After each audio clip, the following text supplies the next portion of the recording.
그 노란 사업자 등록증 하나 때문에 누군가는 5년 동안 세금 1억 원을 내고요. 누군가는 세금을 5년 동안 단 한 푼도 내지 않습니다. 안녕하세요. 손주원 세무사입니다. 사업자 등록증을 내기 전에 어떤 걸 반드시 알고 계셔야 되는지 제가 명확하게 설명드리겠습니다. 여러분, 사업자 등록증을 내기 전에 가장 중요한 게 두 가지가 있습니다. 첫 번째는 업종이고요. 두 번째는 장소입니다. 첫 번째 업종을 보게 되면 우리가 아이디어가 막 떠오르잖아요.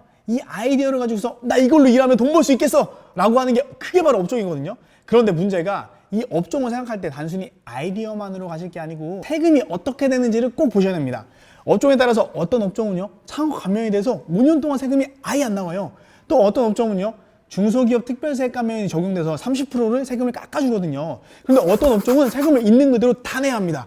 이런 업종에 대한 분석을 해서 이렇게 사업을 하게 되면 세금을 안 낼 수 있구나, 이런 사업을 하면 세금을 많이 내네, 그런데도 이 사업이 유리할까? 이런 판단을 반드시 해보셔야 합니다. 자, 두 번째로 중요한 게 사업상 장소죠. 사업상 장소가 중요한 이유는요, 나라에서 봤을 때 수도권과 수도권 외의 지역이 있어서 우리가 세법에서 감면되는 지역과 감면되지 않는 지역을 나눠놓고 있기 때문이에요. 예를 들어서 인천 서구 같은 경우에는 감면이 적용되지 않거나 되게 낮게 적용되는 지역이고요. 청라 같은 경우에는 감면이 되게 높게 되는 지역이거든요. 예를 하나 들어볼까요? 우리가 인천 서구에서 창업을 해서 연 순이익 1억이 발생을 했어요. 야, 1억 벌었다! 세금 4천만 원 내세요. 그럼 남는 돈이 6천만 원이죠. 그런데 내가 청라에서 창업을 했어요. 내가 순이익이 8천만 원이에요. 8천만 원밖에 안 되네. 세금이 3천만 원이에요. 세금 3천만 원 내고 나면 5천만 원밖에 안 남나? 아니죠. 50% 감면되기 때문에 실제로는 세금이 3천만 원이 아니고 1,500만 원만 나가죠. 순이익이 6,500만 원이 들어옵니다. 이렇게 어느 지역에서 사업자 등록을 내느냐에 따라서 세금 감면이 천차만별입니다. 여러분, 사업을 처음 구상할 때 어느 지역에서 할지 세금 고려해야겠죠? 그렇기 때문에 여러분이 별거 아니라고 생각할 수도 있지만 내가 아이템을 어떤 업종으로 사업을 할지, 그리고 어느 장소에서 할지가 세금에 있어서는 결정적인 역할을 한다고 볼 수 있습니다. 여러분, 사업하면서 이런 생각이 들 수 있어요. 야, 내가 내 아이템 구성만으로 머리 아파 죽겠는데 이런 세금까지 신경을 써야 돼? 진짜 사업 잘하는 고수들은 사업하기 전부터 예상 세금을 분석을 다 해서 세금까지 전부 신경을 쓰면서 사업을 합니다. 여러분도 사업 시작할 때 반드시 세무사랑 상담해서 세금을 고려하고 사업 시작하시길 바라겠습니다. 자, 이렇게 사업자 등록증을 내게 되면 노란 색깔 예쁜 사업자 등록증이 나오거든요. 여러분들 이걸 들고서 바로 가는 것이 은행입니다. 왜냐면 공인인증서도 만들어야 되고요, 사업자 계좌도 만들어야 되고 사업자 카드도 만들어야 되잖아요. 우리가 은행에 가서 딱 앉아 있으면 은행 창구원이 그래요. 사업자 내신 거 축하드립니다. 자, 사업자 명의의 계좌와 사업자 명의의 카드 만들어 드리겠습니다. 이렇게 얘기를 한단 말이에요.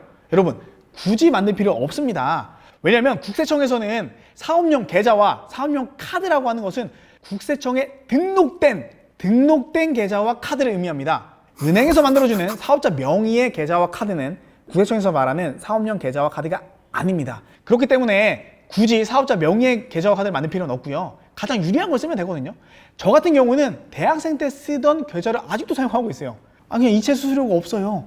사업자 명의의 계좌를 만드니까 이체 수수료 500원씩 내라는 거예요. 여러분, 만들 필요 없습니다. 그냥 쓰던 계좌, 유리한 계좌 쓰시면 되고요. 사업용 카드도 가장 적립 좋고 혜택 좋은 카드 사용하시면 됩니다. 다만 주의해야 될 점이 한 가지가 있죠. 사업용 계좌 같은 경우에는요, 등록을 하지 않으면 가산세가 발생할 수 있어요.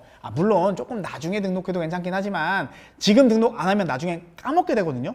그런데 사업용 계좌를 등록하지 않으면 창업 감면, 중소기업 특별세액 감면, 이런 감면에 적용이 안 될 수가 있어요. 그렇기 때문에 사업자 계좌는 내가 그냥 지금 사업용을 안 쓰더라도 그냥 내 계좌 아무거나 하나 등록해 놓으세요.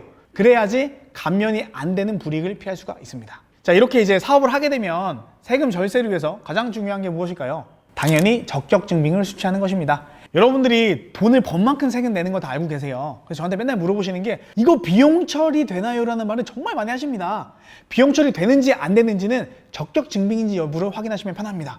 적격 증빙은 세금 계산서, 계산서, 신용카드, 체크카드, 현금 영수증이 있습니다. 내가 돈이 나갔는데 이 5가지 중에 하나에 증빙이 있어요. 웬만하면 비용 처리가 된다고 보시면 됩니다. 물론 사업용으로 썼냐 개인용으로 썼냐 이런 부분은 제가 다음 영상에서 자세하게 설명드릴 거예요. 원칙적으로는 적격 증빙이 있으면 경비 인정이 된다, 이렇게 봐주시면 됩니다. 자, 여러분 이제 우리가 사업이 좀 잘 돼요. 내가 혼자 하는 게 아니고 꼭 직원이랑 같이 사업을 하게 되거든요. 직원을 한 명 채용을 하게 되면 인건비가 나가죠. 이 인건비가 나가는 부분에 대해서도 정말 신경 많이 써주셔야 합니다. 왜냐면 인건비는 근로소득이라 그래서 다대보험이 적용이 되거든요. 그럼 이 사람 채용을 하게 되면 근로계약서도 써야 되고 취득신고도 넣어야 되고 보수청에 신고해야 되고, 안 하게 되면 과태료가 몇백만 원씩 나와요. 그렇기 때문에 직원을 채용하게 되면 우리가 해야 될 책임들이 엄청 많거든요. 우리가 사람을 채용해서 인건비로 비용이 나가면 비용이 나가니까 세금이 줄어들잖아요. 그런데 제때 처리하지 않으면 오히려 과태료 때문에 손해를 볼 수도 있습니다. 우리가 가족과 같이 일하는 경우도 굉장히 많거든요. 가족과 같이 일할 때는 이 가족을 인건비 신고를 할지 말지에 대해서 판단을 해주셔야 됩니다. 우리가 수익이 많이 나지 않을 때는 굳이 인건비 처리했다가 4대 보험부터 시작해서 오히려 손해가 되게 많을 수도 있어요. 근데 우리가 돈을 많이 벌게 됐을 때는 이 가족분에 대해서 인건비 처리를 해야지 세금이 절세가 돼서 그게 여러분한테 이득이 될 수 있습니다. 사업 초기에 절세 팁을 몇 가지 드리면요, 제가 아까 적격 증명이 정말 중요하다고 말씀드렸잖아요. 그러니까 현금으로 뭔가 결제를 하더라도 무조건 현금 영수증 받으시고요. 현금 영수증을 받게 되면 그게 다 비용 처리가 가능하거든요. 두 번째는 현금 거래보다는 계좌이체 거래를 하세요. 인테리어를 우리가 공사를 했는데 인테리어 업자가 세금계산을 안 끊어주는 경우도 있어요. 그럼 우리는 비용 처리를 어떻게 할 것인가? 계좌이체한 내역이 있으면 저희가 비용 처리 해드릴 수 있거든요. 그렇기 때문에 우리가 현금 지출할 때 계좌이체로 처리해 주시는 게 중요하고요. 그리고 접대비도 되게 중요하죠. 우리 일반적인 중소기업이 1년 동안 3,600만 원의 접대비 처리가 가능하거든요. 근데 보통 보니까 카드로 접대비 쓰는 게 한 1,000만 원, 1,500만 원 정도 나와요. 남은 2,000만 원은 경조사비나 이런 것들로 접대비 인정이 가능하거든요. 이렇게 접대비 인정을 받으려면 청첩장이나 뭐 부고장이나 이런 것들이 필요합니다. 문자 메시지 오고 카톡으로 모바일 청첩장 오잖아요. 그냥 캡처 떠놓으세요. 캡처 떠놓고서 쭉 모아놓으신 다음에 저희가 양식 드리거든요.